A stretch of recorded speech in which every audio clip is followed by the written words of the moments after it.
26절 보혜사 시작. 보혜사 곧 아버지께서 내 이름으로 보내실 성령 그가 너희에게 모든 것을 가르치고 내가 너희에게 말한 모든 것을 생각나게 하리라. 아멘. 오늘 본문에 보니까 아버지께서 내 이름으로 보내실 성령은 어떤 존재일까요? 보혜사 이렇게 말하고 있죠. 보혜사 곧 아버지께서 내 이름으로 보내실 성령.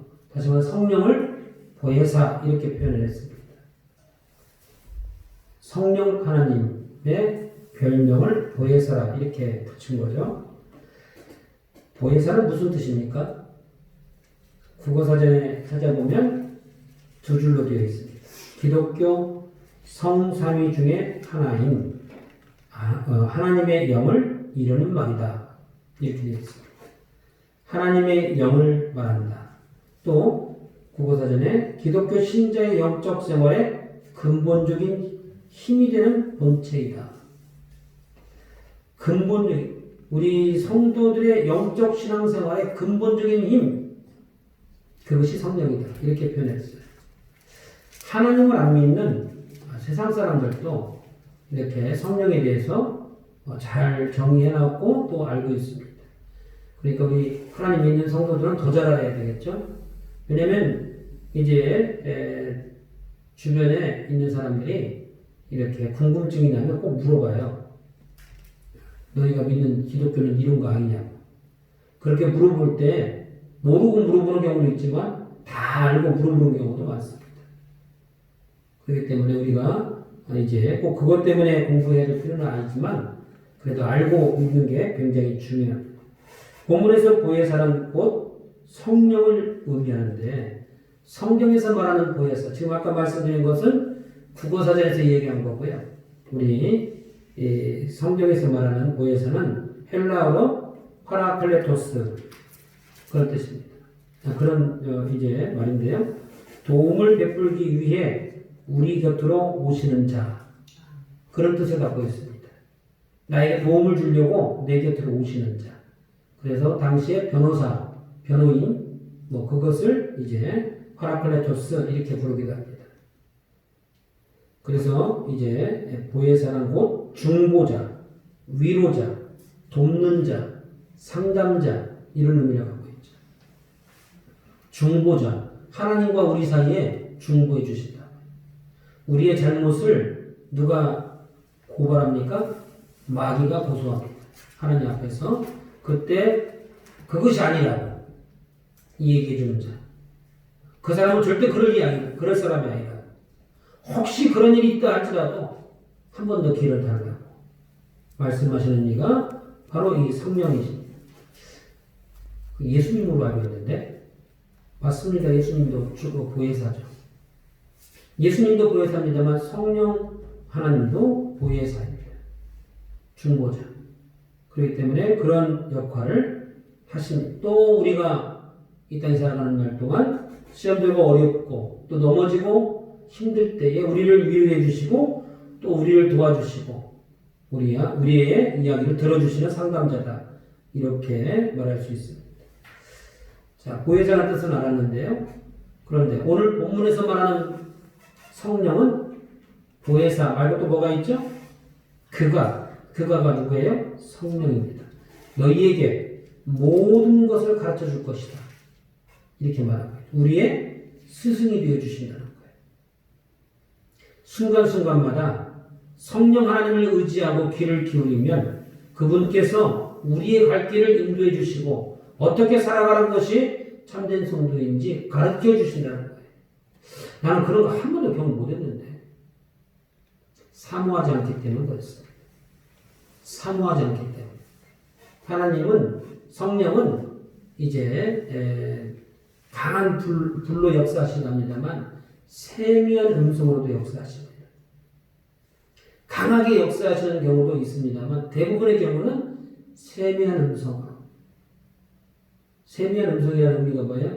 잘 들어보셔야 돼요. 내가 기도할 때 내가 하고 싶은 얘기만 막 뱉어버리고 예수님의 이름을 기도했습니다 하면 그냥 후딱 일어나서 가는 거가 아니고 하나님 그 말씀에 응답하여 주옵소서 기다리는 시간도 필요한 것이죠. 꼭 기도 시간에만 그렇게 역사하시나요? 우리 삶 가운데에 우리 가정사에 어떤 중대한 사건이 벌어졌을 때에 하나님께서 원하시는 게 무언가 여기서 말씀하시려고 하는 것이 무엇인가를 깊이 묵상하는 것 그때 하나님의 하나님의 음성을 들을 수 있는 거예요. 근데 우리는 그것을 놓칠 때가 많죠. 바쁘니까. 바쁘고 힘들고 피곤하니까 그것을 깊이 묵상하기도 전에 그냥 내 삶을 살아갈 때가 많더라는 거예요. 그런데 오늘 분명히 말씀하시는 것은 성령은 보혜사, 우리의 중보자 되시고 돕는 자가 되시지만 두 번째, 모든 것을 가르쳐 주시는 스승이라는 것. 어떻게 살아야 할지, 이 위기에서 어떻게 이것을 극복해야 될지를 가르쳐 주시는 분이다. 그리고 세 번째가 뭔가요? 내가 너희에게 말한 모든 것을 생각나게 하시리라. 예수님 당시에는 예수님이 직접 가르쳤으니까 예수님이 제자들에게 말씀하신 것이 다 잊어버리고 살았는데 다 잊어버린 줄 알았는데 어느 날 문득 생각이 나더라는 거예요. 그때 예수님이 이 말씀하셨지. 그것이 성령이 하시는 일이다.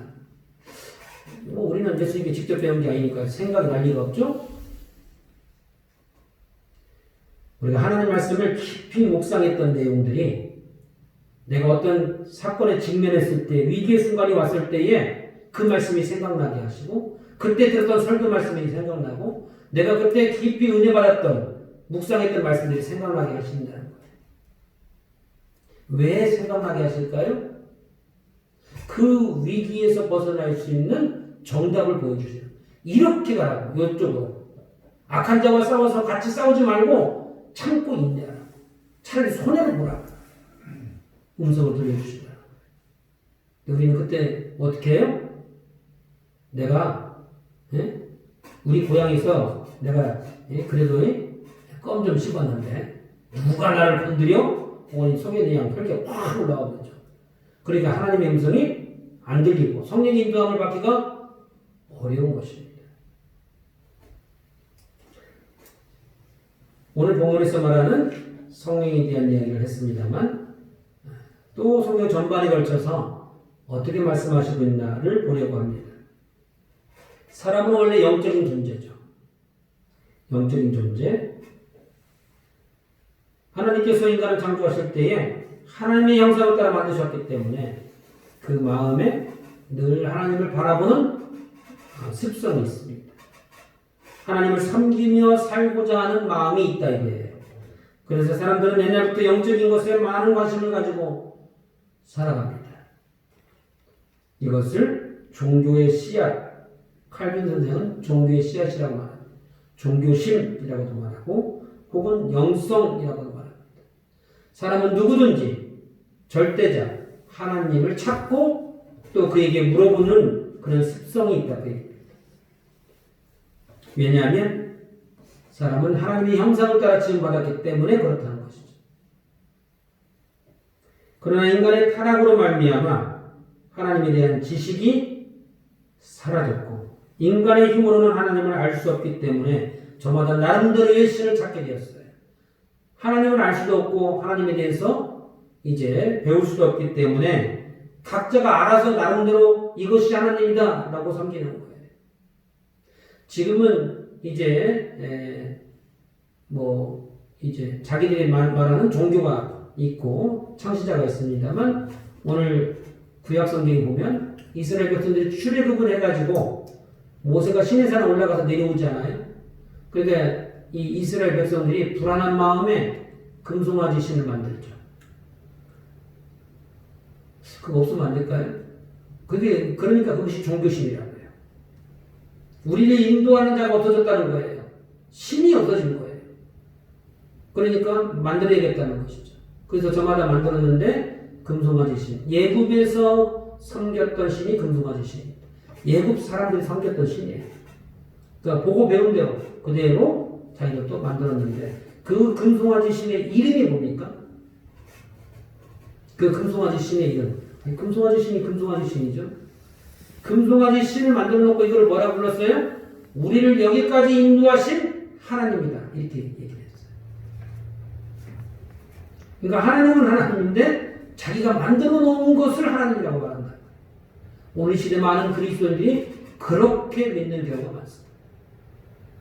교회를 다니고 성경을 똑같이 공부하고 똑같은 설교를 듣는데 나름대로의 신앙을 가져버려요. 하나님이 원하시는 신앙관을 가지는 게 아니고 믿음을 갖는 게 아니라 내 형편, 내 상황, 내가 알고 있는 상식과 지식 한도 내에서 나는 이만큼만 믿겠다는 거죠. 그런 하나님은 얘기했어요. 난 그거 몰라. 내가 아는 나는 이거야. 과학적이지 않은 거, 상식적이지 않은 거 나한테 말하지 마. 그러려면은 니네 집에 가서 믿어. 나는 내가 믿고 싶은 건 믿는 거. 이렇게 믿는다. 그래놓고 그걸 뭐라고 불러요? 하나님이라고 불러요.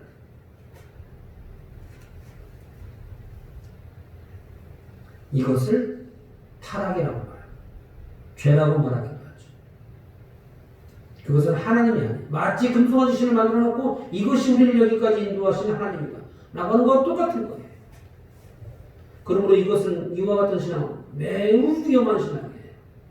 안 믿는 사람들은 자기가 하나님을 안 믿었다고 인정합니다. 근데 이렇게 믿어버리면 어떻게 해요? 나는 하나님을 믿었는데 내가 뭐 잘못했냐는 것이죠. 누가 하는 얘기죠? 예수님이 이제 비유를 들으셨는데 심판날 되면 양과 염소로 나누는데 그 염소들이 하는 얘기가 그거예요. 내가 왜? 나는 안식일도 잘 지켰고 일주일에 한 번씩 금식도 했고 11조도 했고 내가 왜 지옥 가야 돼요? 자기들은 그것에 대해서 잘 모르는 것이죠. 그러니까 이와 같은 신앙관이 훨씬 더 위험하다는 거예요. 나는 천국 갈 줄 알았는데 천국이 아니더라는 것이죠. 어쨌든 이것을 타락이라고 말하고 죄라고 말하는데 그럼에도 불구하고 마땅히 죽을 수밖에 없는 인간들을 긍휼히 여겨주신 분이 있어요. 그분이 바로 하나님이십니다. 그래서 그 하나님이 이제 우리에게 살 길을 열어주기로 작정하셨어요. 작정이라는 말을 씁니다. 교리에서는 예정, 작정 이렇게 하시는데 계획하셨다 그 얘기예요. 그 계획의 내용이 뭐냐면 십자가를 통해서 어린 양을 희생함으로 온 인류를 구원해 주시고자 작정하신 거예요. 그래서 오신 분이 바로 예수님이십니다. 그러니까 예수님은 이 땅에 왜 오신 거예요? 온 인류를 구원하시러 오셨죠. 그 우리 입장에서는 이야기고 예수님 입장에서는 죽으시러 오신 거예요. 이미 죽기로 예정된 분이죠. 그러니까 스스로 어린 양이 되고 희생양이 되기로 결정하시고 또 순종하신 것입니다.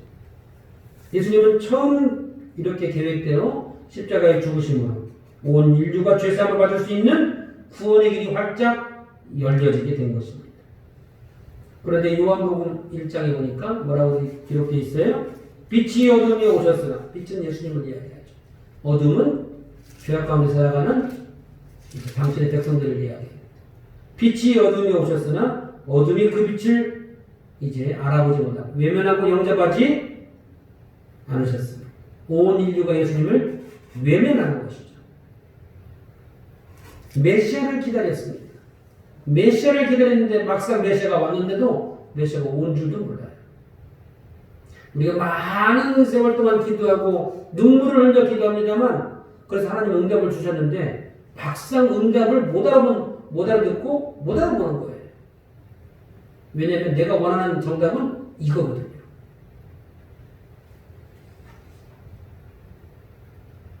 내 실력은 글쎄 서울대 갈 실력이 훨씬 못 미친데 내 꿈은 대통령이라는 거예요. 난 그래서 서울 정치 외교학과 꼭 가야겠다는 거예요. 가면 다 떨어지는데요. 그래도 난 간다는 거예요. 그거하고 똑같은 거죠. 우리가 열심히 기도하고 또 간구합니다만 하나님의 응답, 하나님의 뜻을 분별하는 것은 그것도 매우 중요한 거예요. 그래서 제가 했던 기도 방법 중에 하나는 뭐냐면 기도의 서두에 반드시 넣는 게 뭐냐면 하나님 나에게 분별의 영을 주셔서 하나님의 뜻을 분별하게 하시고 하나님 응답해 주신 것을 놓치지 않게 해주옵소서. 그것이 하나님에게도 유익이고 저에게도 유익이에요. 하나님 주신다고 줬는데 못 알아듣으면 그것도 답답한 얘기잖아요. 그거는 이미 응답을 해줬는데 그것도 모르고 계속 기도합니다. 한 달이고 두 달이고 1년이고 세월을. 그렇기 때문에 그런 어리석은 일을 범하지 않으려면 기도할 때에도 조금 지혜롭게 할 필요가 있습니다. 말을 우물가에 끌고는 올 수 있지만 그 물을 먹이게 할 수는 없습니다. 다시 말하면 그 구원의 길이 활짝 열려 있음에도 불구하고 그 구원받게 하는 것은 예수님 사역이 아니에요. 예수님은 십자가의 길, 구원의 길만 활짝 열어놓으시는 거예요. 그 길로 가는 것은 저걸 열어놓는 것이죠. 아들이 가출을 했습니다. 가출 이유는 아들이 잘못한 거예요, 사실은. 그래서 이제 염치가 없으니까 또 아버지가 무서워가지고 가출을 했습니다. 아버지가 용서하지 않을 것처럼 말씀하셔서 두렵고 떨리는 마음으로 집을 나섰지만 아버지도 역시 마음이 편하지 않습니다. 그래서 혹시라도 이제 들어오라고 문을 잠그지 않고 불을 끄지 않고 잠을 주무시지도 않고 뜬 눈으로 나를 세웁니다. 이제나 저제나 언제나 들어올까. 아들의 입장에서는 문이 열려 있으니까 들어갈 길은 열려 있습니다. 자기가 들어가면 돼요. 근데 왜 못 들어가요? 막상 들어가려고 하니까 발걸음이 떨어지지 않는 거예요. 또 같이 나온 친구들이 있는데 나만 집에 들어가면 꼭 배신한 것 같고 너만 집에 갈 거냐고 비아냥거리면 그 모습이 싫어서 가지도 못하고 친구들 틈에 끼어 있는 거죠. 그때 누구의 역할이 중요할까요? 엄마의 역할이 중요하죠. 엄마가 아들을 만나서 뭐라고 말합니까? 아들아, 네가 무엇을 잘못했는지, 아들이 뭘 잘못했는지 자세히 설명을 해주는 거. 죄를 깨닫게 해주는 거. 친구들과의 관계를 정리해 주는 거. 다시 돌아갈 수 있도록 인도해 주는 거. 그것이 어머니의 역할이죠. 발걸음이 떨어지지 않습니다만 손을 붙잡고 대문을 열고 들어가야죠. 그리고 그 아버지에게도 뭐라고 말해요? 어머니가 가가지고 아들을 용서해 주라고. 좀 고집 좀 꺾으시라고. 그 말 했으면 됐으니까. 따지고 보면 그렇게 아들이 뭘 그렇게 잘못했냐고. 나쁜 친구 만나서 그렇지 우리 아들은 착한 아들이다. 이제 아들 대신해서 뭐 어머니가 따지듯이 막 말을 해요? 그렇게 말해주는 이가 보혜사입니다. 중보자. 지금 무슨 얘기를 하려고 하냐면 하나님이 작정하셔서 구원의 길을 이제 그렇게 되어지도록 허락하셨고 예수님이 순종하셔서 십자가에서 죽으심으로 구원의 길이 활짝 열려졌습니다만 온 인류가 그 길을 알아보지 못하고 그 길로 가기를 싫어해요. 그렇다면 구원은 이루어질 수 없는 거죠. 그때 누구의 이제 역할이 중요합니까? 성령 하나님의 역할이 중요합니다. 인간은 스스로 구원의 길을 선택할 능력을 상실했습니다. 뭐가 선인지 악인지 분별도 못해요. 왜냐하면 죄인이 되었기 때문에 선택할 능력도 분별할 능력도 상실한 겁니다. 그러므로 그 길이 생명의 길이라고. 네가 살 수 있는 길은 이 길이라고. 누군가가 내 손을 이끌고 강력하게 끌고 가시는 분이 있어야 되는데 그것이 바로 성령 하나님이 하시는 일입니다. 아버지가 대문을 잠그지 않고 불을 켜놓고 기다리셔도 들어가지 않으면 화해가 안 되잖아요. 하나님께서 구원의 길을 활짝 열어놓으셨고 예수님이 그렇게 희생양이 되셔서 죽으셨어도 누군가가 내 손을 끌고 이끌고 들어가셔야 되는데 그 역할을 하시는 분이 성령 하나님이십니다. 십자가의 길로 걸어가도록 우리 마음에 감동을 주시고 결단하게 하시고 필요에 따라서는 악한 마귀도 물리쳐 주시고 환경도 정리해 주시고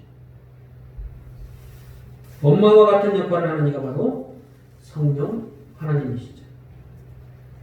그러므로 성부 하나님은 지정으로 얘기해 본다면 굉장히 지적이죠. 계획을 세우고 그렇게 되어지도록 말씀하십니다. 죄에 대해서는 절대로 용서하지 않습니다. 죽음으로 갚아야 됩니다. 누구라도. 성자 예수님은 지정의의 의지력에 해당된다고 말할 수 있죠. 본인이 낮고 천한 곳으로 내려오셔서 죽음으로 순종하셨습니다. 그래서 구원의 길을 활짝 열어놓으셨죠. 성령 하나님은 감성적이라고 말할 수 있어요. 그래서 우리를 긍휼히 여겨주십니다. 불쌍히 여겨주신다. 그 얘기예요. 때에 따라서는 우리에게 화를 내십니다. 왜 그 길로 가냐고 호통도 치시고 잘했으면 칭찬도 해주시고 격려도 해주시고 우리 마음에 감동을 주시기도 합니다. 집 나간 자녀의 입장에서는 다 중요한데 누구의 지금 이제 손길이 필요해요? 어머니의 손길이 필요하죠. 성부, 성자, 성령 세 분의 이제 역사심이 크고 위대하고 다 영광을 받으셔야겠지만 우리 입장입니다. 우리 입장에서 꼭 필요한 손길이 있다면 성령 하나님이죠.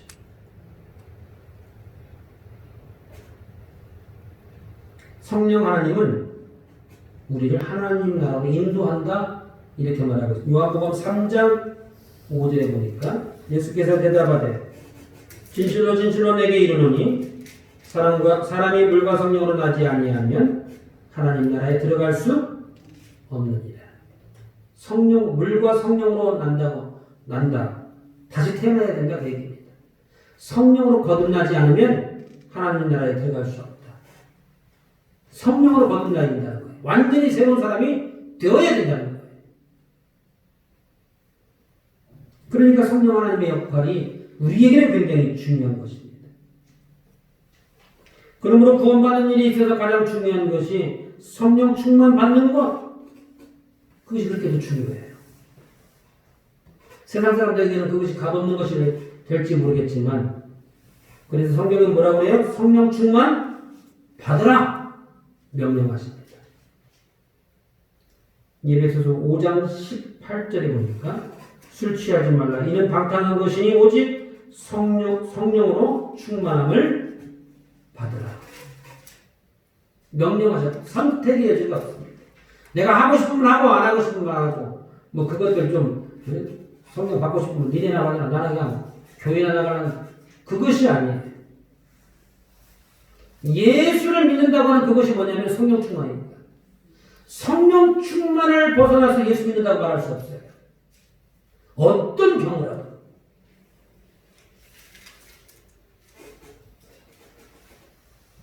갈라디아서 5장 16절에는 내가 이르노니 너희는 성령을 따라 행하라. 성령이 인도하시는 데 따라가라는 거예요. 그리하면 육체의 욕심을 이루지 아니하리라. 성령을 따라 행하라 하는 말과 육체의 욕심을 이루지 아니하는 말을 한 문장 하나 집어넣었죠? 왜 넣었을까요? 그것이 반대되는 개념이기 때문에 그렇습니다. 성령을 따라 행하지 아니하면 육체의 욕심을 따라가는 거예요. 육체의 욕심을 따라가서는 절대 구원받을 수 없는 것이죠. 왜냐하면 성부 하나님은 거룩한 하나님, 이제 죄에 대해서는 용서하지 않는 하나님. 그런데 하나님 용서해 주신다고 그러는데 그렇죠. 예수 그리스도의 십자가의 보혈, 그 죽음의 보혈의 피를 경험해야만 용서를 받는 거예요. 에베소서 4장 30절에는 뭐라고 말합니까? 하나님의 성령을 근심하게 하지 말라. 그 안에서 너희가 구원의 날까지 인치심을 받았느니라. 왜 성령을 근심하게 하지 말라는 거예요? 너희가 구원의 날까지 인치심을 받았다. 그 안에서. 성령 안에서 구원을 받기 때문에 주님 오시는 그날까지 나를 구원으로 인도하시니까 성령이기 때문에 성령을 거스르지 말라는 거예요. 근심하게 하지 말라는 거예요. 화나게 하지 말라는 거예요. 언제든지 성령의 말씀에 순종하는 것. 그러니까 성령 충만을 받으라. 그것은 선택의 여지가 없습니다. 하고 싶으면 하고 말고 싶으면 마는 것이 아니라 예수를 믿는다면 반드시 이루어야 될 것. 성령을 거둔다는 겁니다.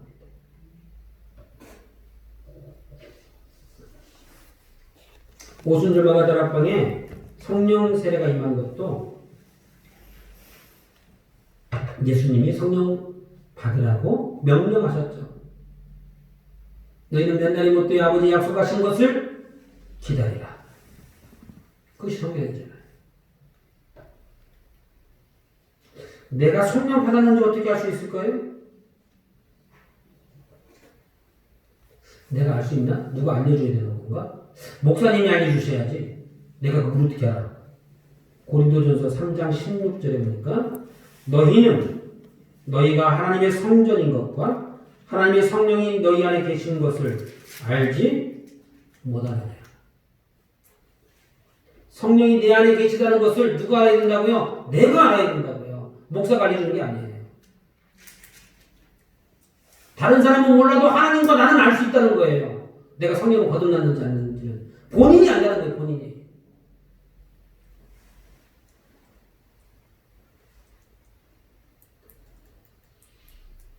요한복음 14장 17절에 보니까 그는 진리의 영이다.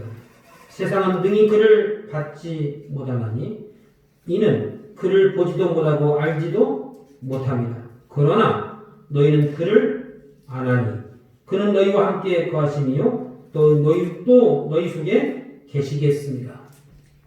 세상은 모른다는 거예요. 성령에 대해서. 세상은. 그런데 누구는 안다는 거예요. 너희는 그를 아나니. 왜 안다는 거예요? 성령이 내 안에 계시니까 안다는 거예요. 성령이 내 안에 계심으로 주체할 수 없는 감격, 감당하기 어려운 기쁨이 내 안에서 샘솟듯 일어납니다. 죄를 보면 하나님 앞에 내가 죄를 지었으면 눈물을 흘려 회개하지 않고는 견딜 수 없어요.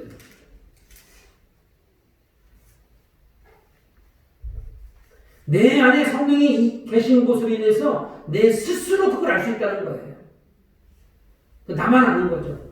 구원은 누가 알 수 있는 거예요? 하나님만 하시는 하나님의 주권입니다.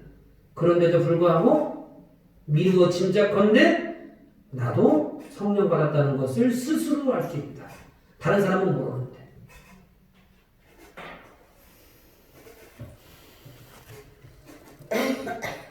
그러니까 성령 세례가 매우 중요합니다. 성령 세례를 거치지 않고 구원받는다? 있을 수 없는 일이에요. 하나님이 그렇게 약속한 적이 한 번도 없어요.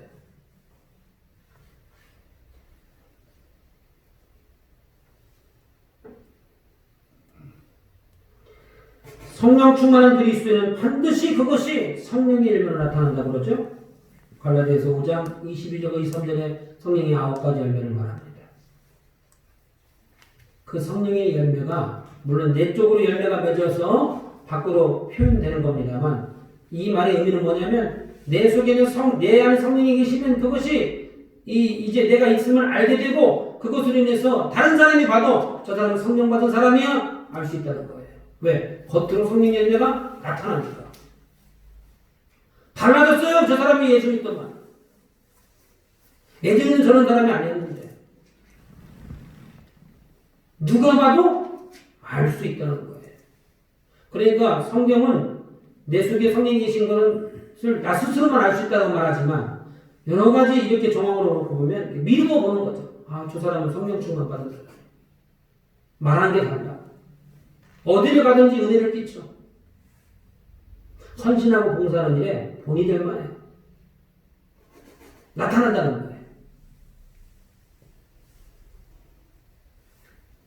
성령 충만한 그리스도인들은 육체의 욕심을 따르지 않고 거룩하게 살아갑니다. 갈라디아서 5장 16절, 데살로니가전서 4장 3절에 기록되어 있어요. 육체의 욕심을 따라가지 않습니다. 육체의 욕심이 도대체 뭐예요? 육체의 욕심. 돈 문제에 있어서는 돈을 따라가는 거고요. 쾌락을 놓고 본다면 그렇게 세상 쾌락을 쫓아간다는 거예요. 절제를 할 수 없다는 거예요. 그것이 쌓이고 그때는 그 시대는 그것이 죄였거든요. 근데 그것을 하는 사람이 많아지면 그것이 정당화됩니다. 우리가 알고 있는 대표적인 게 간통죄죠. 예전에는 그게 간통이었어요. 그것이 처벌받는 죄였어요. 지금은 간통죄라는 자체가 없어졌어요.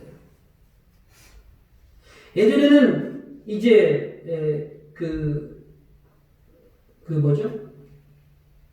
성차별 하지 말라고 하는 거 있죠. 그 남자가 남자를 사랑하는 거, 여자가 여자를 좋아하는 거, 이거 어디 가서 말을 합니까? 말도 못 꺼내요. 근데 그것이 이제는 하나의 산업이 되고 합법화가 되고 그걸 국가가 밀어줍니다. 죄가 아니에요, 이제는. 이제는 그것을 향하여 비난하면 그 차별법에 어긋났다고 잡아가요? 벌금 물고.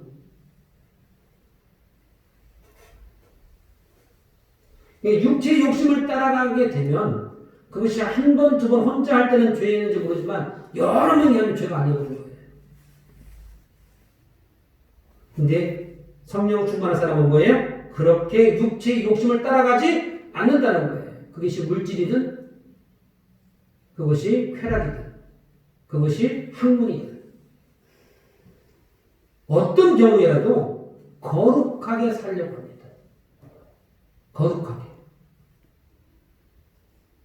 그 거룩하게 산다고 하는 것을 세상 사람들은 도덕윤리 이렇게 말합니다. 도덕윤리.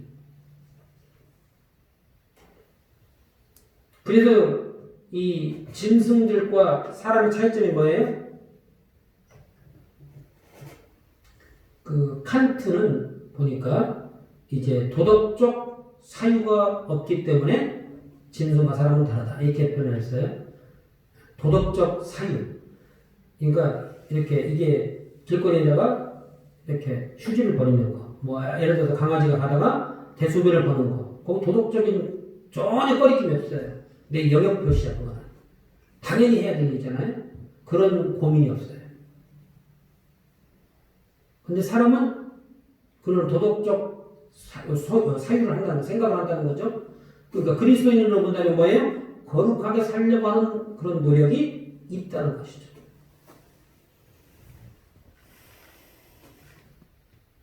그리고 성령 충만한 그리스도인들은 반드시 하나님으로부터 은사를 선물로 받습니다. 은사.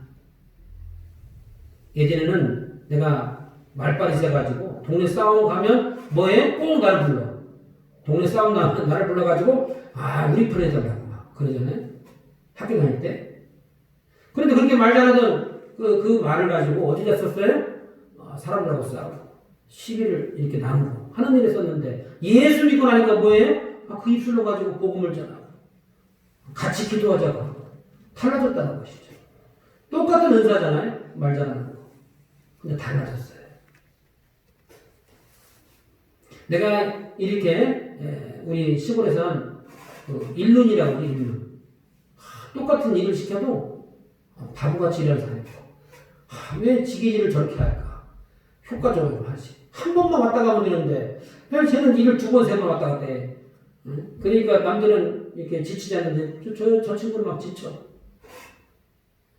효과적으로 일하는 걸 어른들이 보니까 저 친구는 일륜이 있어 이렇게 말하더라고요. 그것도 은사죠. 교회 오면 뭐예요? 일이 보여. 뭘 해야 되는지. 이것부터 해야 되는데 목사님 저것부터 하시네. 이것부터 하셔야 돼요 목사님. 오히려 이렇게 가르쳐 줄 수 있죠. 그것이 은사예요. 어떤 사람은 찬양으로, 어떤 사람은 전도하는 것으로, 어떤 사람은 이제 섬기는 것으로. 각자의 은사가 있습니다. 나는 열심히 섬기는데 쟤는 왜 저기 가서 자꾸 노래만 불러? 찬양만 하고? 그럼 바꿔줘 볼까요? 바꾸면 또 못해. 각자의 은사가 있는 것. 자기가 서야 할 자리가 있는 것이고 하나님이 나에게 주신 은사죠. 이제 말씀 맺기를 원합니다. 성령 받은 여러 가지 증거가 있겠습니다만 그 중 하나는 우리 마음의 기쁨이 넘쳐나게 됩니다. 또 성령의 능력을 힘입어 삶이 반드시 변화되게 되어 있어요. 그리고 당신도 예수를 믿어보라고 전도하고 증거하게 되어 있습니다. 그러므로 정말 여러분들이 성령 하나님을 간절히 사모하고 또 성령 충만 받음으로 이 땅 위에서 힘있게 살아가는 저와 여러분 되시기를 주님의 이름으로 축원합니다.